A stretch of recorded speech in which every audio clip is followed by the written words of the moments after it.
Thank you. Thank you for joining me for this live post.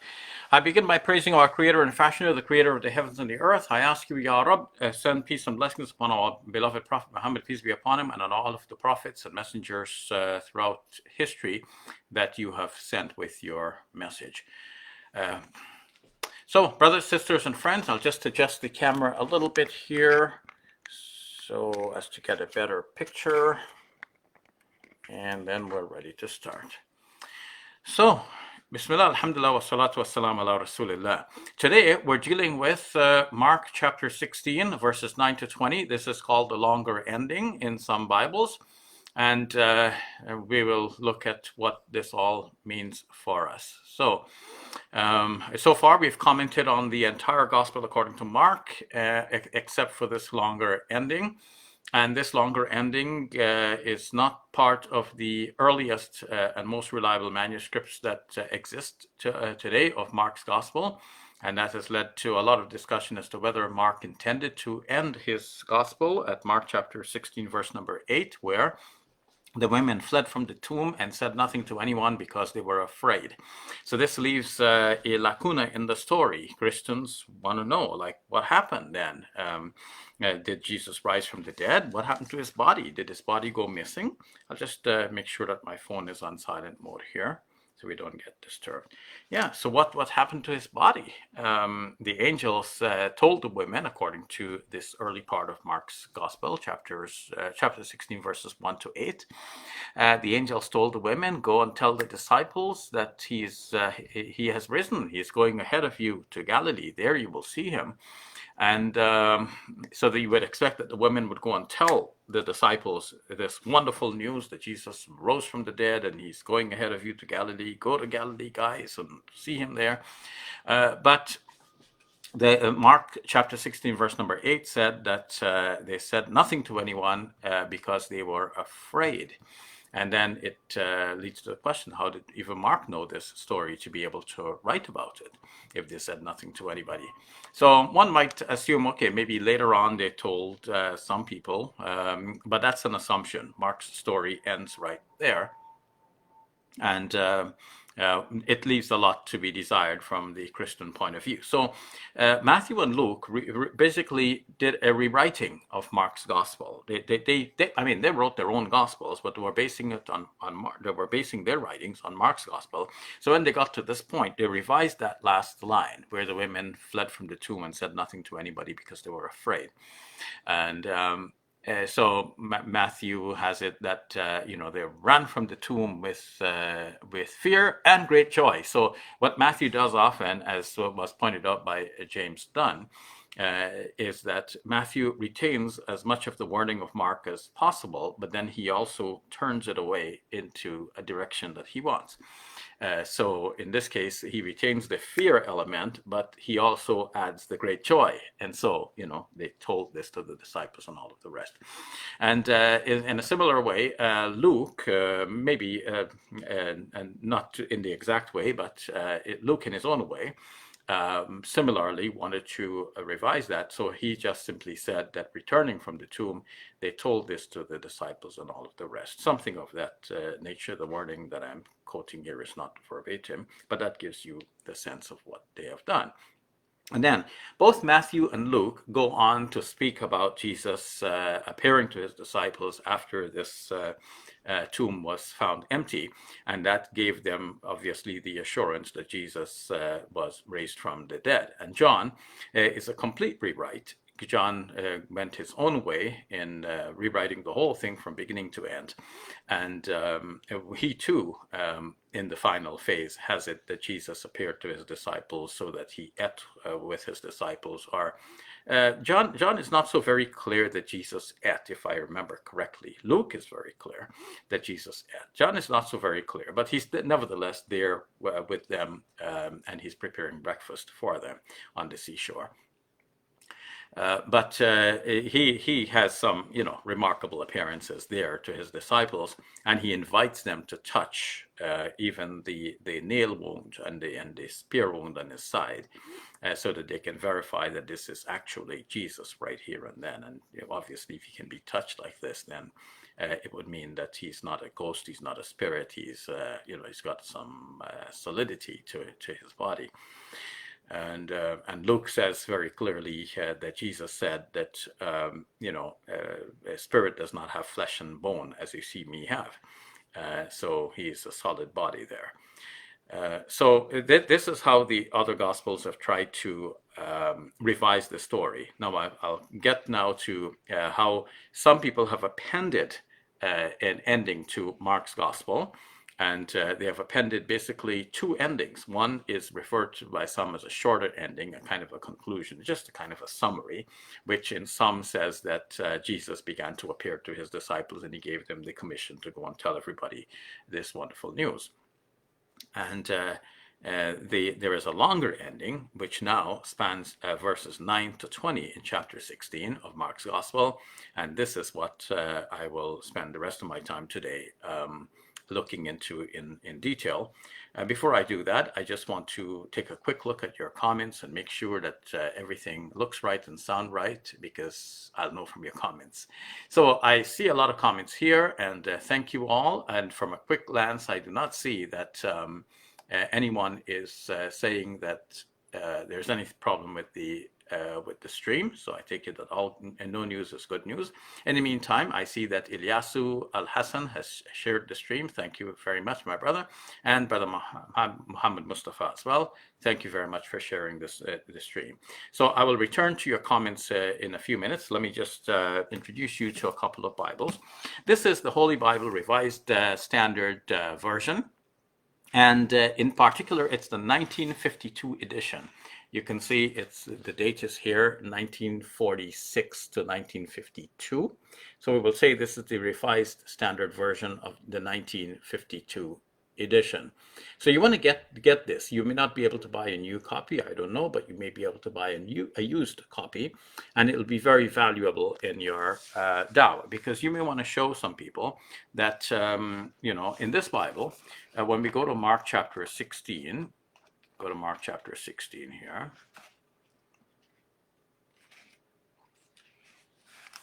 So Mark chapter 16, you see on top, it shows that this is Mark chapter 16. Let me see if I'm pointing to the right place here.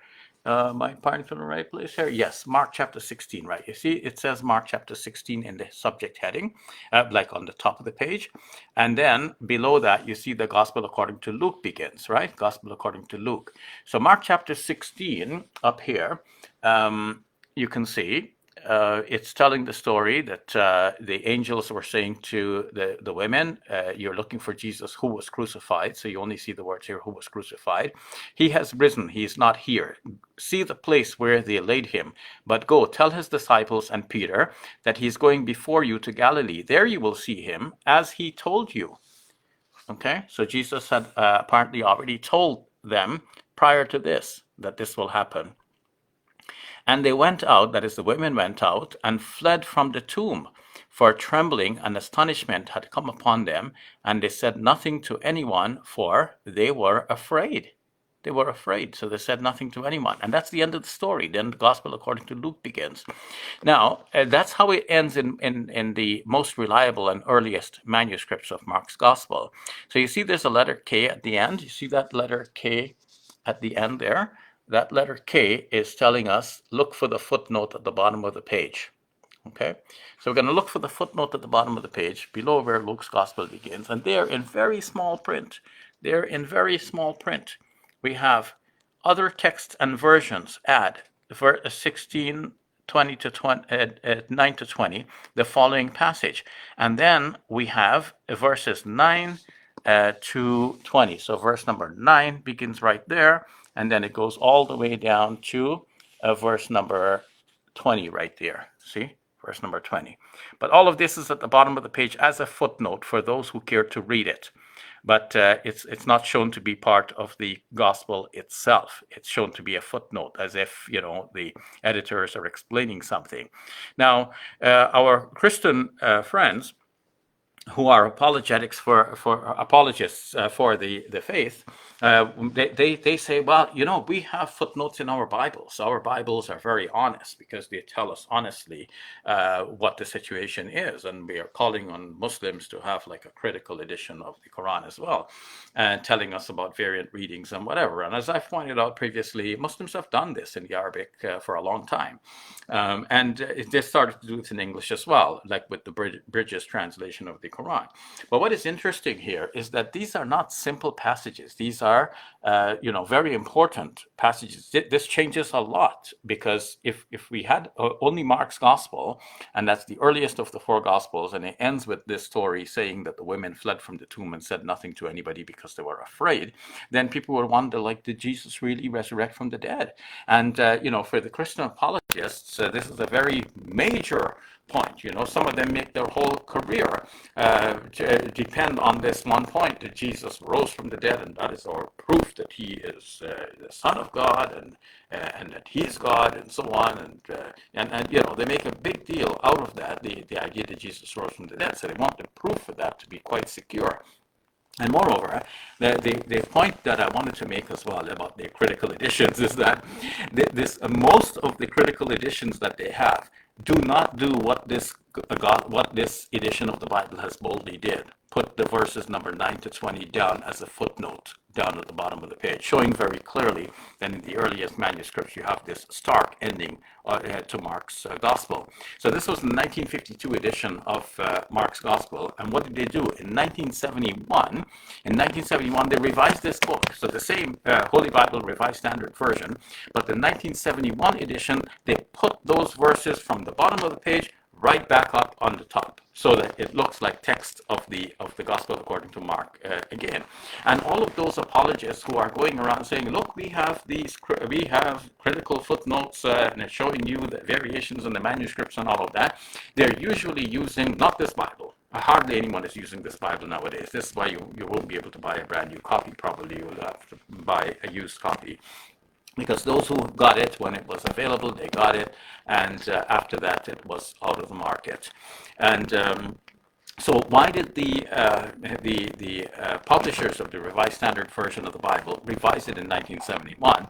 They explained. They said that they had made that bold step in 1952, relegating that passage to the footnote, but later on, they got comments. People didn't want to buy those Bibles. They got a lot of backlash from that. And so they felt, to make peace with everybody, they just decided to put the verses back in the main text, from the footnote back into the main text. So really, it belongs in the footnote. And to put it back in the main text is a travesty, but this is there in almost every Bible today. So the New International Version of the Bible, the New American Standard Version, and so on, you just name them, they're there. And King James Version had it. Then New King James Version, you know, is a revision of the language to a certain extent, but keeping many of the problems. And of course, they have that there too.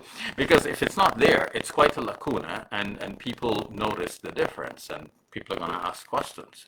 Here I have another copy of the Revised Standard Version of the Bible from 1952 as well, and it has the same phenomenon. So this is the hardcover edition, you can say. So nothing strange. This is basically the same edition, just in a hardcover, but just so you can see visually that the same thing is happening here. And then if you have a copy of the Bible, then I guarantee you, if it's not this 1952 edition, they don't have all of those verses down as a footnote at the bottom of the page. So you really need to get this one. Now this one here, they got the Gospel according to Luke on a separate page. Gospel according to Luke, so that's on a new page. Okay, so we can expect that the page before that will have the Gospel according to Mark, and they're not running out of space. They could have easily, you see the size of the font there, chapter 16. Chapter 16 begins here, and it tells the story, and it goes all the way down to verse number 8. Verse number 8, see that? And they went out and fled from the tomb, for trembling and astonishment had come upon them, and they said nothing to anyone, for they were afraid. And then we have the same K. We have the same K footnote at the bottom, and down at the bottom of the page, you have, for K, other texts and versions add, as chapter 16, verses 9 to 20, the following passage. And then we have the passage here in a smaller font. So one can see right away that this is a problem because it's right in there with other notes to the texts. To the the texture critical apparatus is there at the bottom. Okay, and then yet other ancient authorities add after verse 8, and this is this shorter ending there at the bottom where my finger is pointing at the moment. So that means you have basically, let's say this is Mark's gospel. Let's say within the frame that I'm framing with my fingers here. So let's say that's Mark's gospel ending with verse number 8, saying that the women fled from the tomb and said nothing to anyone. So you have some people appending what is called a shorter ending, and then some people appended a longer ending, and then eventually, so shorter ending in some manuscripts, longer ending in some manuscripts, and then eventually some people gathered the two together. So you have shorter followed by longer ending within the same manuscript, and then that's not the end of the story. There is a manuscript which is called Codex Washingtonensis, something of this nature. It's also called the Freer Logion, named after the man who discovered this. So in the Freer Logion, in verse number 14, they have a further insertion. So you have this phenomenon where you have Mark chapter 16 ending with verse number 8, as it is within the frame as I'm showing you. Then some manuscripts add a shorter ending. Some manuscripts add a longer ending. Some manuscripts combine the two. And yet one particular manuscript put an insertion into what is the longer appended ending. So you have an appendage or an insertion into the appendage. And this shows you something about how the manuscripts of the New Testament were handled in the early centuries. People, to a certain extent, various people were different. Some treated the text with respect. They wanted to keep it as it is. Some people took a little bit more liberty and freedom. Sometimes, even one who respects the text might be respecting it mostly and keeping it as it is, but they come to an area that they find to be problematic. And then they want to do something right there and then. They don't want to leave it as it is. So you have different treatments, and this here is an evidence of that kind of different treatment. So there you have it, folks, the 1952 edition of the Revised Standard Version of the Bible. Get another Bible, and you will see that, there's hardly any separation. And then when we go to the online versions, which people are using nowadays, I go to BibleHub.com. Then when we go to Mark chapter 16, I'll go to Mark here, chapter 16.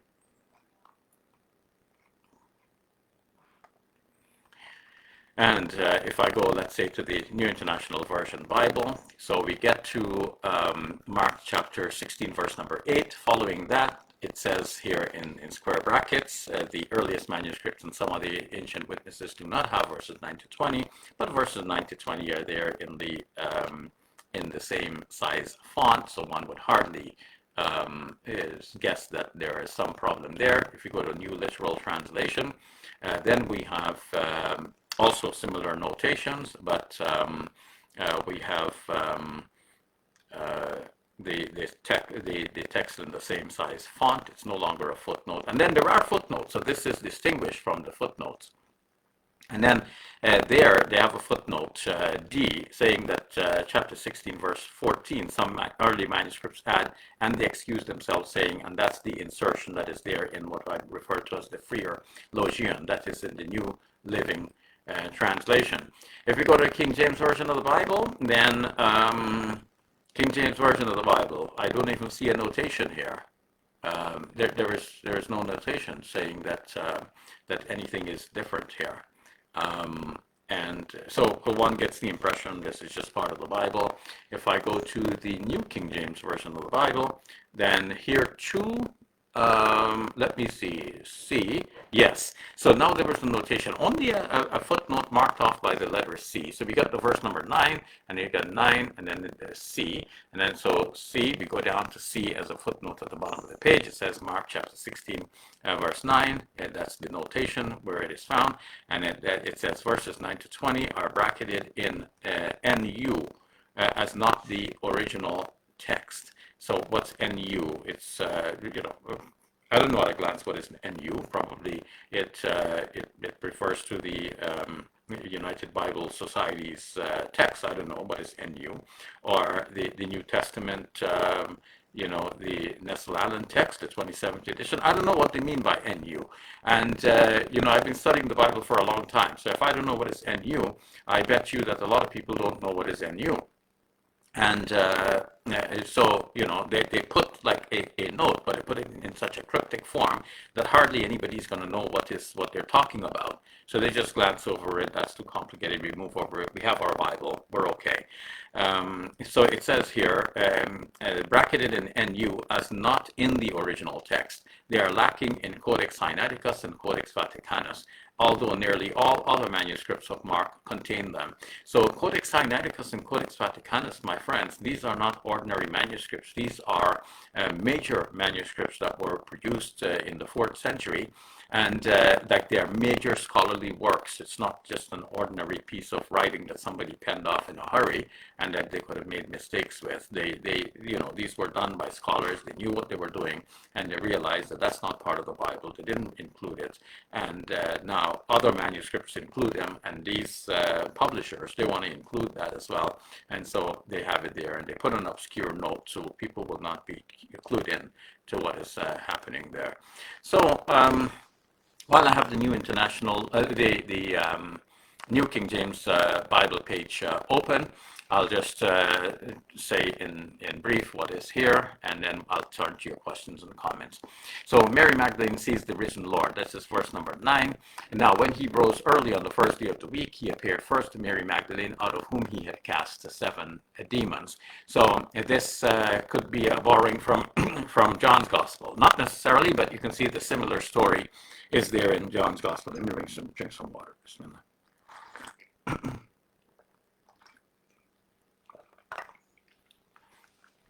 And in Matthew's Gospel, Jesus appeared to the women, so including Mary Magdalene. So she went and told those who had been with him as they mourned and wept.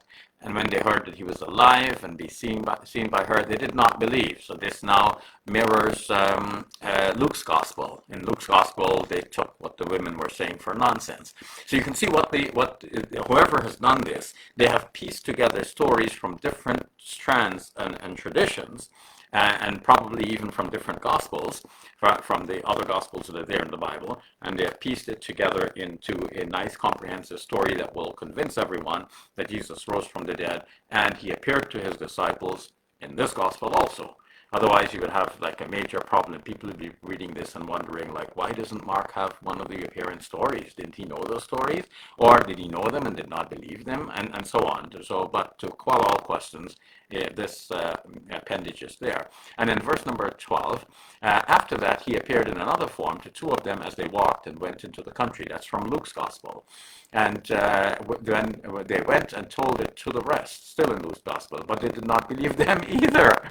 And that is the story in Luke's Gospel, but I'm not so sure about this last part. They did not believe them either, because in Luke's Gospel it says that when the 2 came back from Emmaus and they told the story, the response from the disciples was, yeah, we know he's risen because he appeared also to Peter. That's roughly the gist of what has been, is there in Luke's Gospel.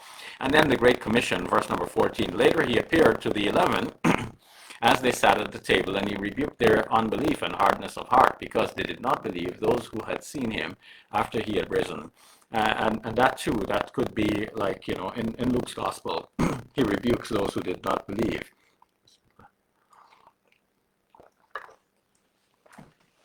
I'm going to drape a sweater over my legs because my legs tend to feel cold, and then I get this reaction on my throat. Okay. So, verse number 15, and he said to them, go into all the world and preach the gospel to every creature. So this seems to be a mirror of Matthew's gospel. He who believes and is baptized will be saved, but he who does not believe will be condemned. And these signs will follow those who believe. In my name they will cast out demons, they will speak with new tongues, they will take up serpents, and if they drink anything deadly, it will by no means hurt them. They will lay hands on the sick and they will recover. So this last part here is not in any of the other three gospels, and it is maybe a reflection in part of what is known from Acts of the Apostles, the second volume, to Luke's Gospel. And then verse number 19, so then, after the Lord had spoken to them, he was received up into heaven and sat down at the right hand of God. So this seems to be a combination of what is there in Luke's Gospel and also in the Acts of the Apostles. And they went out and preached everywhere, the Lord working with them and confirming the word through the accompanying signs. Amen. And so this, they went out and preached everywhere and whatever. That shows that the gospel, at least this portion, is written after the fact. So a lot of things have transpired since then, and this is written with a lot of hindsight. So that gets to the end of Mark chapter 16. And the end of Mark's Gospel. So that's all I want to say for Mark's Gospel for this whole series. So if you missed the previous ones, please obtain them now. One of my assistants, Yusra, has put them on YouTube, so I thank her for that. And now they're available for you. So look for them on YouTube, and or on my Facebook page. They should be there as well. Try to get the whole series if you're interested in this subject matter. So I will now turn to your questions and comments and try to answer them the best that I can. So starting at the top, Hamza says, I missed your lessons for a while, so I have quite a few questions. Question, what is the underlying message of the Quran? So the underlying message of the Quran is basically three things. These are emphasized again and again. One is about the oneness of God. Two is about the revelation that has come from God, culminating in the Quran. And three is the accountability before God in the last day and the life hereafter. Okay. Aroia sorry if I'm mispronouncing your name.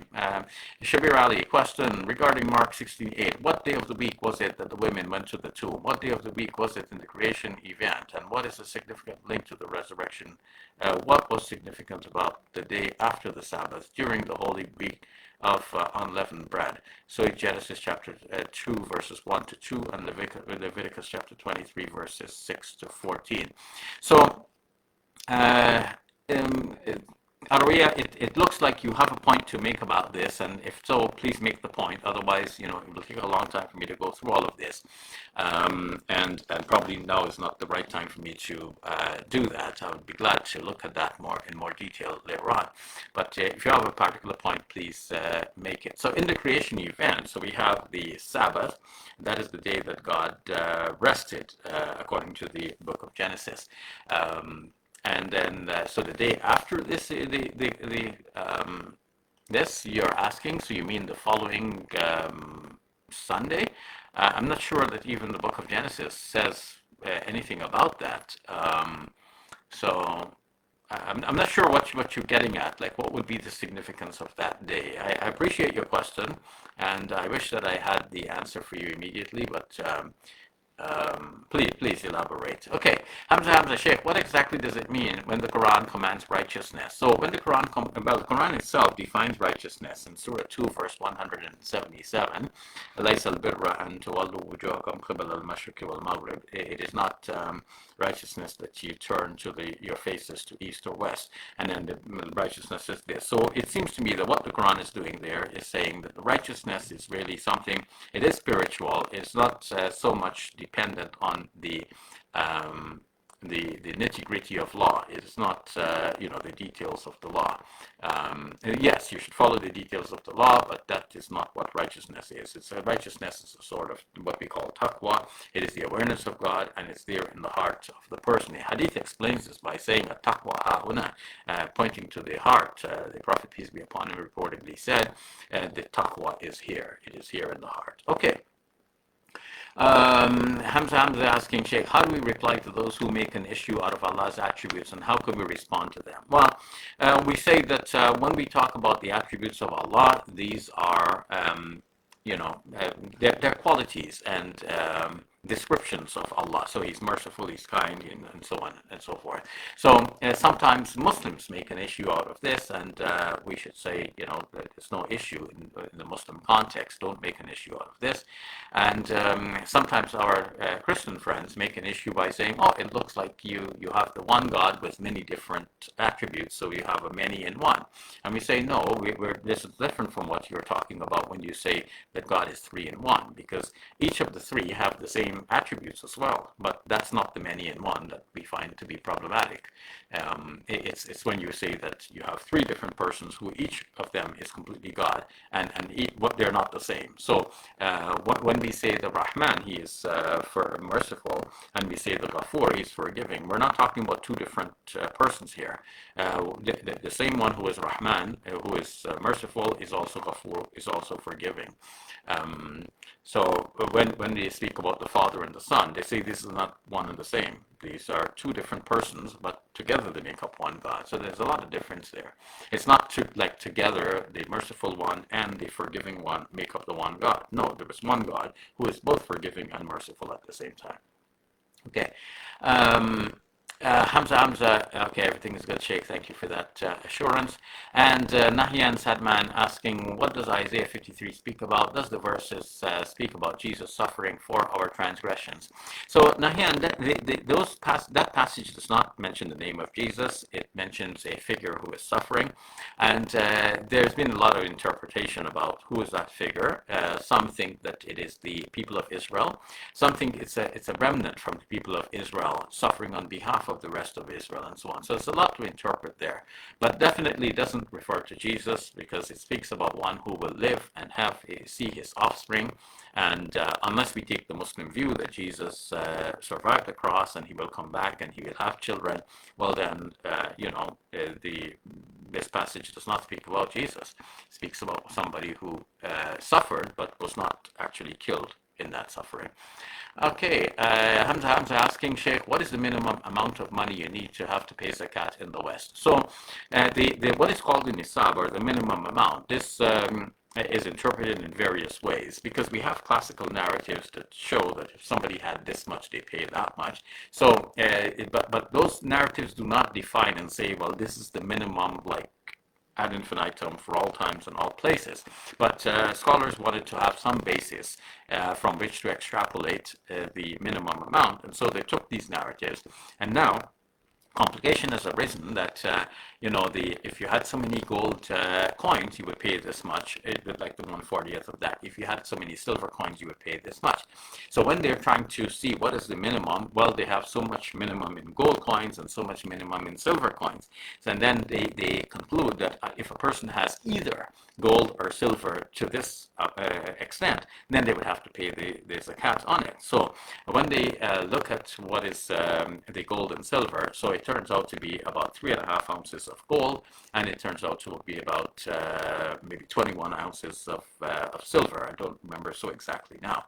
And the problem that has occurred is that if you take the 3 ounces of gold, that will probably come up to about 5,000 Canadian dollars, and nowadays. And if you had that much silver, if I'm thinking correctly, like 21 ounces of silver, then that comes up to about maybe a couple of $100.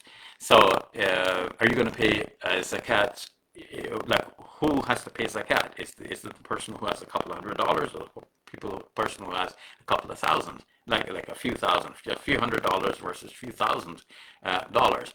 So now two different opinions emerge. Some say, well, let's calculate it based on the silver, because that will be more beneficial for the poor. More people will have to pay zakat, more zakat will be floating around, more poor people will benefit from receiving that zakat. Some say, no, let's base it on the gold, because, we don't want to put more burden on people than they can bear and make the religion difficult for them and so on. So let's say if you have that amount that is the equivalent of the 3.5 ounces of gold, then you would pay zakat. But that means that a lot of people who have a few thousand sitting in the bank may not be paying any zakat. And so it's not an easy question to answer, but I would say if you have it, let's say there's a two-tier thing here, that if you have the value in gold at that amount, you have a few $1,000s, then definitely you have to pay zakat. If you have less than that, it is not so certain that you have to pay zakat according to the modern interpretations, but pay it anyway if you can, as a kind of a precaution, and to get good blessings. Some things are fard, and the fard is very clear, you must do that. Some things are not so very clear, they're not fard, but they could be close to that. So it could be wajib, or it could be sunnah muakkada, or something like this. So you can say it's highly recommended, if you have a few $100s, pay the zakat. It's only 2.5%. You're not going to lose much by you're not, what you have is not going to be reduced mathematically, but spiritually, in fact, it will increase. God will give you more. So if you can, do. Okay, Amatullah is asking about NIV Jeremiah 8:8. How can you say we are wise, for we have the law of the Lord, when actually the lying pen of the scribes has handled it falsely? And so, that's an important verse to be aware of. It seems to indicate that the prophet Jeremiah believed that the copies of the Torah as it existed in his time was actually changed a lot, to the extent that he can speak about false materials having been added to it. So, it's something that people need to be aware of. Okay, so I'm gonna put this here a little closer so I can see your messages right under the camera. I wouldn't be looking away too much. Okay. And where are your comments now? Okay, so here they are. All right, so Hamza asking, saying that the mic is starting to play up. Okay, so that I don't know the reason for, and when you said it, that was 24 minutes ago. It could be that when I was holding the books and getting, that I was putting my face closer to the mic, so that could be something. But let's see. Tell me if it's still happening. Okay, Hamza is saying that can you still hear you well, but there is a rumble after. Okay, I'm sorry about that. I don't know how to fix that now, but well, I'll bear that in mind. Okay, Hamza, Sheikh, are you saying that the footnotes were drawn into the text of the Bible? Now, the footnotes obviously are footnotes from the translators, because the writers of the original manuscript did not put footnotes. So the translators and so on, they're putting footnotes and commentary. So this section from verses 9 to 20 of chapter 16 of Mark's Gospel, they have been relegated as a footnote to the Revised Standard Version 1952 edition. So that's what I've been speaking about. If that's not so very clear, please ask me again. I think by now, even if you asked the question at that time, maybe later on it became clear to you. Okay, Nahian Sadman, does the evolution of gospel go always in straight line? Because sometimes when I read it, I see it doesn't evolve in a straight line. Yes, you're right, Nahian. It doesn't always evolve in a straight line. And evolution in general is, not always in a straight line. Even if we talk about biological evolution, we talk about branches. So things branch out in different ways. And in terms of the Bible and its manuscripts and so on, and the stories about Jesus, you can see that sometimes there are interpenetrations as well. So it branches out in different ways, but then the branches sometimes interpenetrate and interact with each other, and then a new shoot appears. So we have all of this happening, so we have to be aware of that. Hamza Sheikh, there is turbulence in the Dawah scene, and with many of the younger Wahhabi preachers controlling the scene and exposing or trying to and doing takfir, right, left, and center. How do such ignoramuses interpret verses like hold on to the rope of Allah and do not be divided? So what they will do, Brother Hamza, is that they will say, the rope of Allah is the truth, and even if one person adheres to that truth, that person is on the right path, and that is the unity. And we need to be united with those who are holding on to the same rope, not with those who are split already. So that gives them the license to think that only their small clique are guided, everyone else is misguided, and they can criticize everybody else. And in doing such criticism, they lose the sight of the bigger picture. The bigger picture is that all the Muslims that they are criticizing adhere to the same basic concepts. You ask me, in a nutshell, what does the Quran teach? All Muslims agree with those things. We believe in Allah as the only God. We believe in Muhammad ﷺ as a prophet and messenger from God. We believe in the Quran as a message from God. We believe in the life hereafter and accountability. It's when we go to the details, which are not so very clear, that people have differences. And instead of quarreling with each other, fellow Muslims, about differences, we should be taking the message of Tawheed, of the oneness of Allah, to people who need it most, so that they can also have a chance to enter paradise, having received and adhered to the true message. So we should not lose sight of that bigger picture. Nahyan. And did Jews kill their prophets? In the New Testament Gospel, Matthew chapter 23, verses number 30 to 34, and the Quran also speaks several verses about Jews killing and rejecting prophets of God. Also, what happened to Zechariah, the father of John the Baptist, in the New Testament? Jesus tells that Zechariah, son of Berechiah, was killed according to Matthew 23. What do you think that happened to the prophet Zechariah?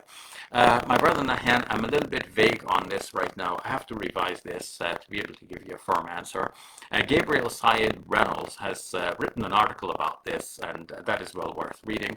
And I'll go back to it myself, but please look for that. You'll probably find it on academia.edu or something, and read that. Sorry, I couldn't answer with any confidence at the moment. So Amatullah is saying Jeremiah chapter 23 verse 36 in the NIV, but you must not mention a message from the Lord again, because each one's word becomes their own message. So you distort the words of the living God, the Lord Almighty, our God. So this one is very interesting as well, Sister Amatullah. But this one does not so clearly speak about the scriptures and the scribes as the one you mentioned in the other text, Jeremiah chapter 8, verse number 8. Okay. Arawiya saying, Shabir Ali, I hope you will reply to my question about. So Arawiya, I was asking for some clarification because I wasn't so clear what you meant really, what you were driving at. And I didn't have the time to go look at all of those verses. Now I'm getting another message from Wes saying that the sound is choppy. So, and that was 23 minutes ago.